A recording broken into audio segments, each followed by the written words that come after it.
Hello दोस्तों, आज हम पहुंच गए नैनीताल और यहाँ पे मैं विंडो शॉपिंग कर रही थी। फिर हम दशहरा ग्राउंड में गए, वहाँ की चहल पहल देखी हमने और फिर हम चले गए यहाँ का टॉप व्यू पॉइंट देखने। इस टॉप व्यू पॉइंट से क्या है कि यहाँ पे नैनीताल की जो नैना देवी है उनकी आँख की शेप में ये झील है। तो ये यहाँ से वो दिखाई दे रही थी कि ये झील की शेप आई शेप में है। तो हम ये देखने लग रहे थे यहाँ पे खड़े, बढ़िया नज़ारा था एकदम फर्स्ट क्लास। वैसे तो हम अपनी गाड़ी से गए थे लेकिन हमें एक गाड़ी करनी पड़ी क्योंकि यहाँ पे पार्किंग चार्जेस जो थे वो बहुत ज़्यादा हाई थे अल्टीमेटली आई। फिर यहाँ पे हमने घोड़ा गाड़ी करी, बच्चा घुड़सवारी की जिद कर रहा था तो ये हमने घोड़ा लिया 100 रुपये में। जिसने बोला तो था कि दूसरी पहाड़ी तक ले जाऊँगा लेकिन धीरे से नज़दीक से ही ले आया।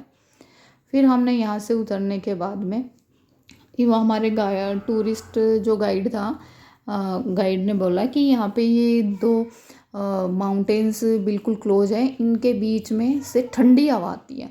हमें लगा ऐसा कुछ होगा तो भाई मैं चढ़ गई ऊपर की, मैं कहा ठीक है भाई देख कर आऊँ। पर देखा भाई कोई ना ठंडी हवा थी ना कोई गर्म हवा थी, बल्कि वहाँ चढ़ तो गई, अब उतरना मेरे लिए महाभारत था। बड़ी मुश्किल से उतर के आई, ऊपर से चप्पल पहनने हुए जूते होटल में ही भूल गई थी।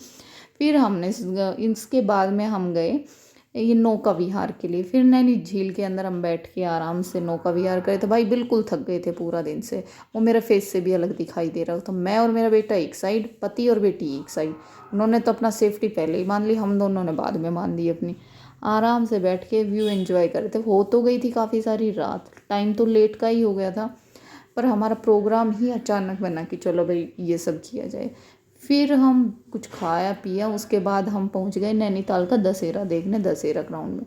भाई एक नंबर मजे, अल्टीमेट था वहाँ का दशहरा। सारे पहाड़ी लोग वहाँ पर आए हुए थे A to Z, और इतनी शांति से बैठ के दे रहे। इतनी भीड़ हमारे यहाँ हो ना तो तहलका मच जाए, आदमी मर मुरा जाए सच में इतनी, लेकिन कोई गदरबाजी नहीं, आराम से सब बैठ के देख रहे थे। और ये हो गया रावण का दहन।